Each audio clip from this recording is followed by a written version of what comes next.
Sir, Buldhana शहरातील अनेक रुग्णालयामध्ये फायर सेफ्टी संदर्भात उपाययोजना करण्यात आल्या नाही आणि किती रुग्णालयामध्ये फायर सेफ्टीच्या उपाययोजना करण्यात आल्या आहेत?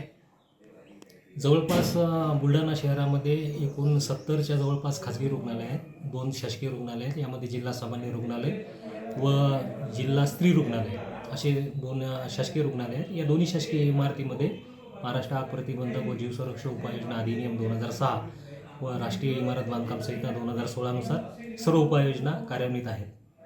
आणि उर्वरित जे जवळपास 70 जे हॉस्पिटल आहेत त्यापैकी 33 हॉस्पिटल यांना नियमानुसार नोटीस देण्यात आलेली आहे. त्यापैकी आज रोजी जवळपास 8 रुग्णालय यांना अधिनियमाच्या 2009 जो आहे आमचा अधिनियम महाराष्ट्र आग प्रतिबंधक व जीवसुरक्षा उपाययोजना नियम 2009 नुसार अशा इस्पितळांना आम्ही सुरुवातीला नियम 5 नुसार 3 तासाची त्यांना नोटीस दिली होती, तपासणी नोटीस. त्यानुसार पर्याप्तबाबत नियम 6 नुसार त्यांना कळविण्यात आली होती कोणती उपाययोजना हाती घेण्यात यावी. या संबंधाने अशा जवळपास 33 रुग्णालयांना आम्ही स्मरणपत्रे दिलेली आहेत, 1, 2, 3 वेळेस. प्रत्यक्ष त्यांना भेटलो पण आहे, परंतु सदर थोडी अनास्था दाखवलेली आहे. त्यापैकी सुरुवातीचा पार्ट फर्स्ट म्हणून आम्ही 8 इस्पितळे यांना रुग्णालय खाली करण्याची इमारत खाली करणे, त्यामधील व्यवस्था बंद करणे. तुमच्याकडे जर का बाबा कोणते रुग्ण आहेत जे भरती आहेत तर त्यांना 7 दिवस यासाठी दिलेले आहेत की सदर रुग्ण यांना दुसऱ्या हॉस्पिटलला स्थानांतरित करून त्यांची गैरसोयी व्हावी नाही. सुरुवातीच्या टप्प्यात 8 रुग्णालय घेण्यात आलेली आहे.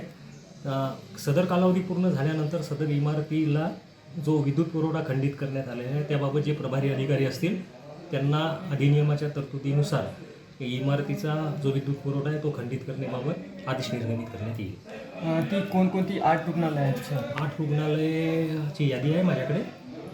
त्यामध्ये ममता बाल रुग्णालय एक आहे, डॉक्टर अनिस सईद यांचं. चाटे हॉस्पिटल आहे, डॉक्टर मारुती चाटे यांचं. वाघ हॉस्पिटल आहे, डॉक्टर विजय वाघ यांचं. जयसिंग मेहर यांचं मेहर हॉस्पिटल आहे. डॉक्टर विनोद कुमार उकारडे यांचं उकारडे हॉस्पिटल आहे. डॉक्टर चैतन्य जाधव यांचं जाधव पल्स हॉस्पिटल आहे. आणि डॉक्टर आशिष सावळे यांचं सहयोग मल्टीस्पेशालिटी हॉस्पिटल आहे.